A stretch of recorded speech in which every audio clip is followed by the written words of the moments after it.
Dear students, myself Amit Patel, Assistant Professor, SMC College of Dairy Science, Anand. I am one of the content writers for the paper number 7, that is Technology of Milk and Milk Products. Today we are going to discuss new technologies and product development in dairy industry. New technologies are emerging in the field of dairy industry such as membrane processing, then certain conventional heating processing such as UHT processing, non-conventional heating processes such as microwave heating, ohmic heating, pulse electric heating. Then we are going to learn about certain concepts for preservation, that is hurdle technology, then fat replacement, then biopreservation in dairy industry, etc. New and alternative dairy processing methods and novel combinations of existing methods are continually being sought by industry in pursuit of producing better quality dairy products more economically. Hence, new innovations, technologies and concepts continue to emerge. Over the years, many traditional technologies have been optimized for producing better quality dairy products with the use of aseptic processing, membrane processing, microwave heating, radio frequency and ohmic heating, high pressure processing and electrical pulse processing. These new technologies, although emerging as strong alternatives to conventional processing, still need to be rigorously tested and proved to be safe and commercially viable. Dear students, now let us discuss membrane processing. Membrane processing is a pressure driven process in which semi-permeable membranes are used to separate out constituents of milk by use of physical or chemical properties of different constituents. Different membrane processes are ultrafiltration, nanofiltration, reverse osmosis and microfiltration. We will discuss each process one by one with their application in dairy industry. The first new emerging technology is membrane processing.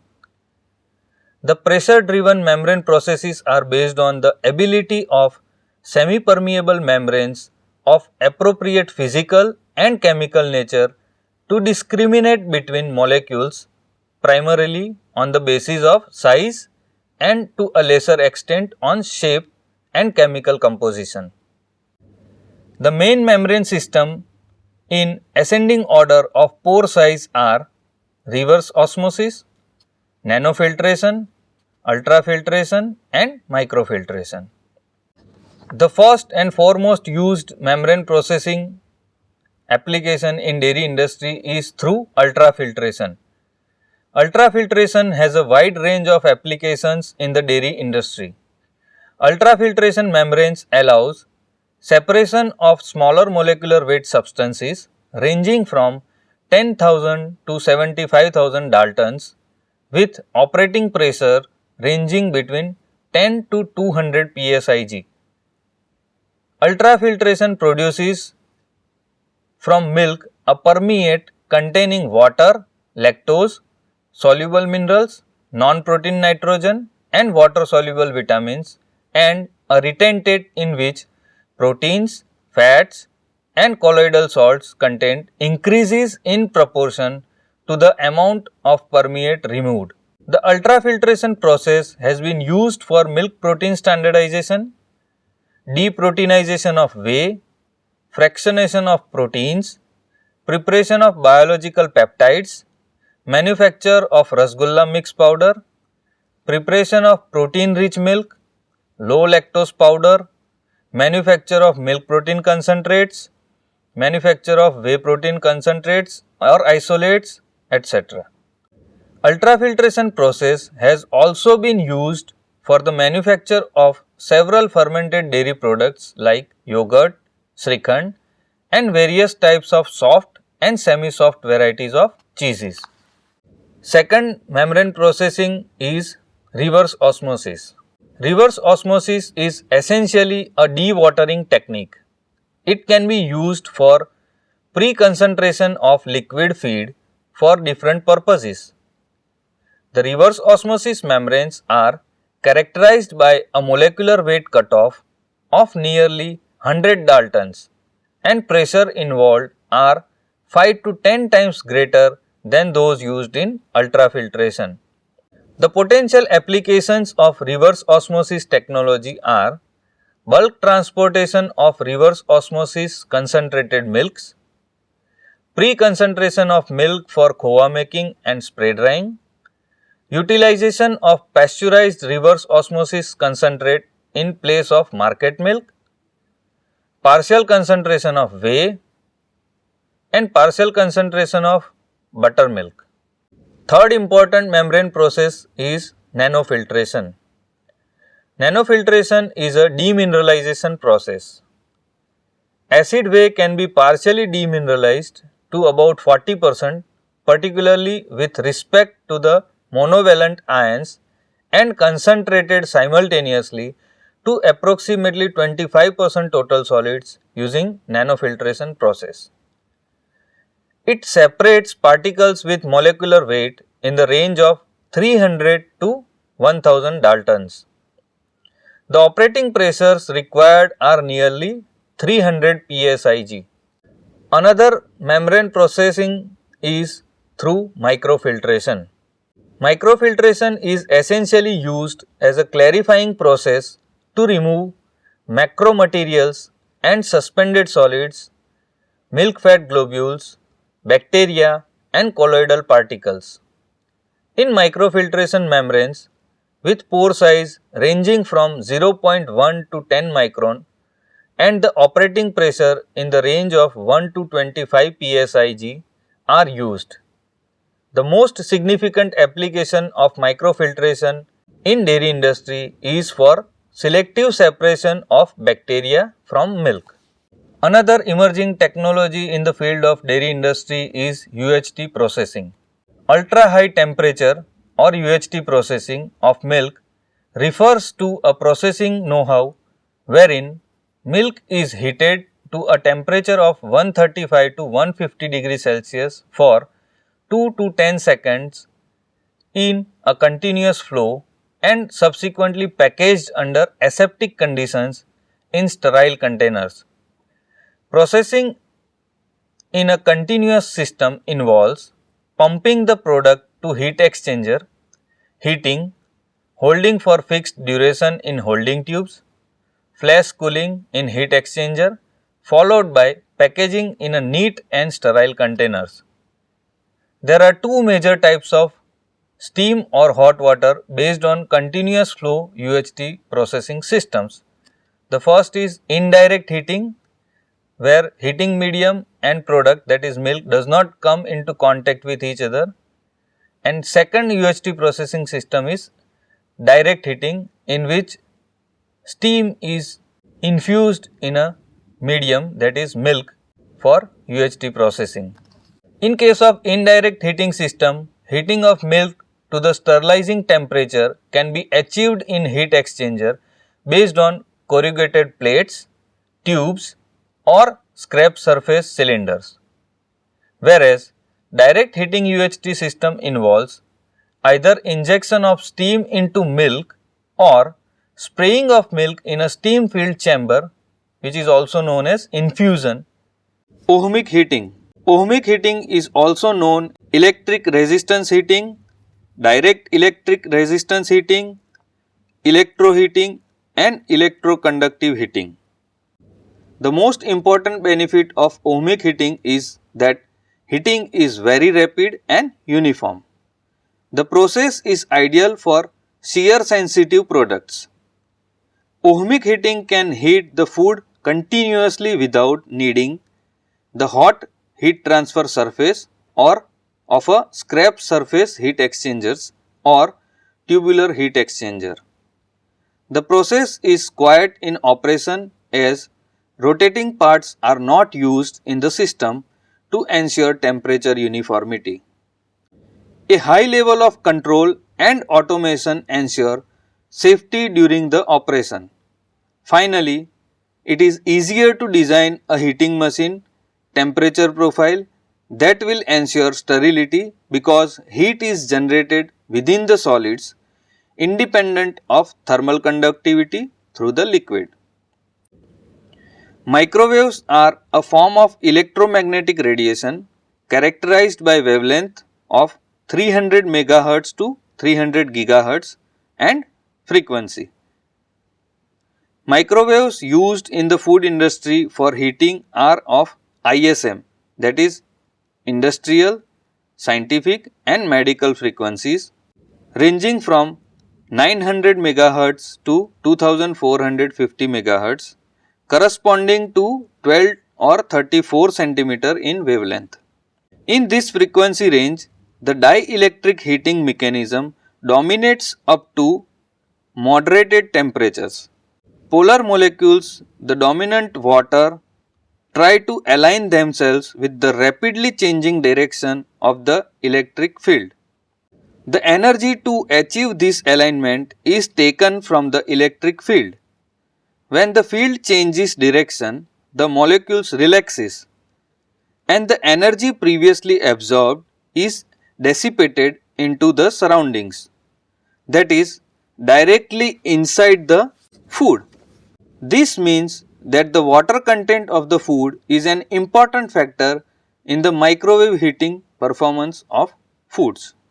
Dairy industry applications of microwave processing include enhancement of pasteurization efficiency, thermizing milk prior to cheese manufacturing, inactivation of bacteriophage, in-package paneer making, clarification of butter into ghee, thermization of yogurt, cooking of cheese curd, plasticizing provolone and mozzarella cheese, and thawing butter.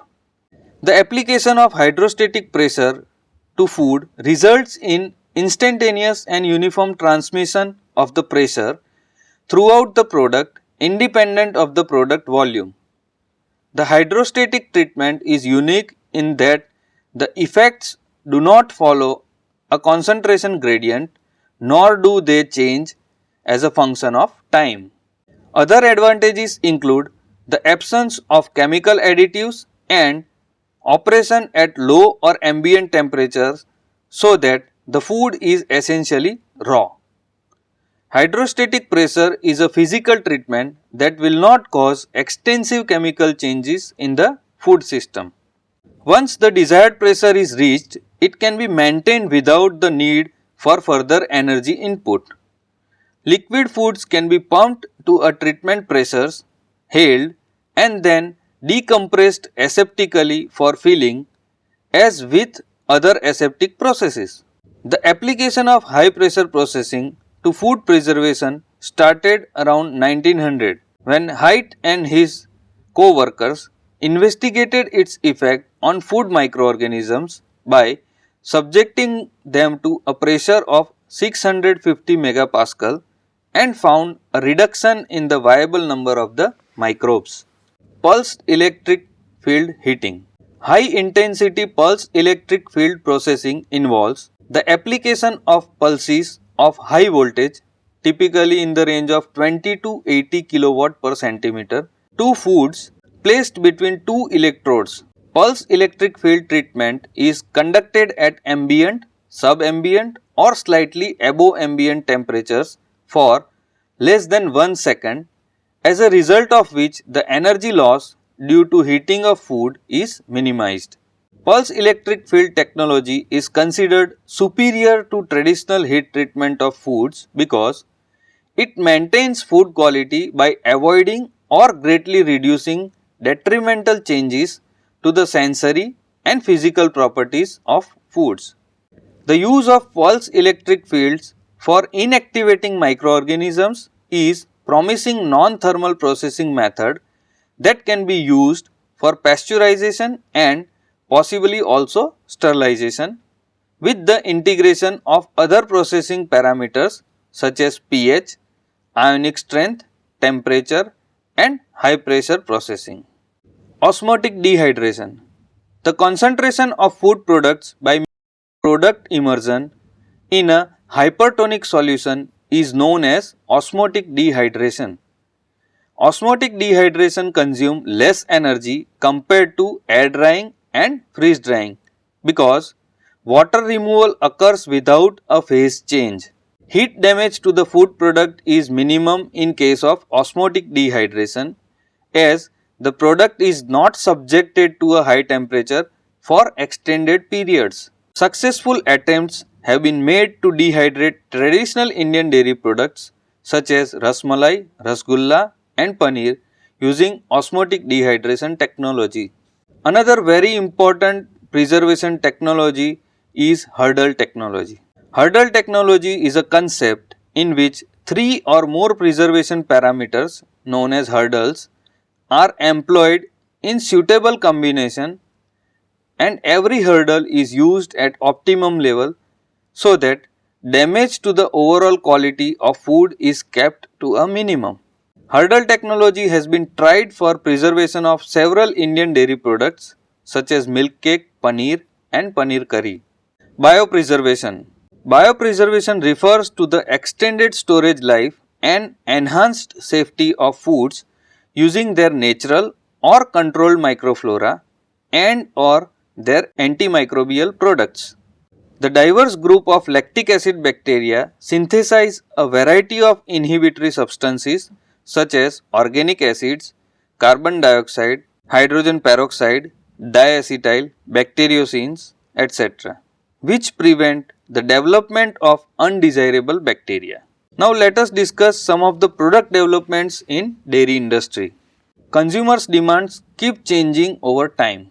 These changes range from basic considerations such as improving food safety, shelf life and reducing wastage to demands for increasingly sophisticated foods having special characteristics in terms of nutritional value, therapeutic value, palatability and convenience.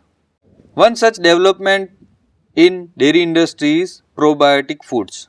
A probiotic is a mono or mixed culture of live microorganisms which benefit host by improving the properties of the indigenous microflora. Regular consumption of probiotic dairy products positively affect the composition of this microflora or extend a range of host benefits including reduction in serum cholesterol and blood pressure, decreased incidences and duration of diarrhea, maintenance of mucosal integrity, anti-carcinogenic and anti-mutagenic activities, immunostimulation and immunomodulation, pathogen interference, exclusion and antagonism. Fat replacement. Nutritional experts recommended low fat, no fat or reduced fat foods as consumption of high fat foods has been linked to several chronic diseases such as cardiovascular diseases, obesity and certain forms of cancers. Fat mimics and fat substitutes are normally used to produce low fat foods. Fat mimics are substances that help replace the mouthfeel or fat but cannot substitute for fat on a gram for gram basis and cannot be used for applications involving frying. Substances whose physical or thermal properties resemble fat are termed as fat substitutes and can replace fat on a gram for gram basis and can also be used for frying applications. Low fat cheese, cultured products, frozen desserts, butter and spreads have been successfully developed using commercially available fat mimics or fat replacers. Dear students, at the end I would like to conclude that many new technologies are emerging in the field of dairy industry. They are membrane processing, UHT processing, then ohmic heating, pulse electric heating, high hydrostatic pressure processing, biopreservation, hurdle technology, osmotic dehydration. These technologies are emerging but they are at very small scale. Then we have discussed new product development concepts such as probiotic foods, then fat mimetics, fat replacers to produce low calorie foods. Thank you.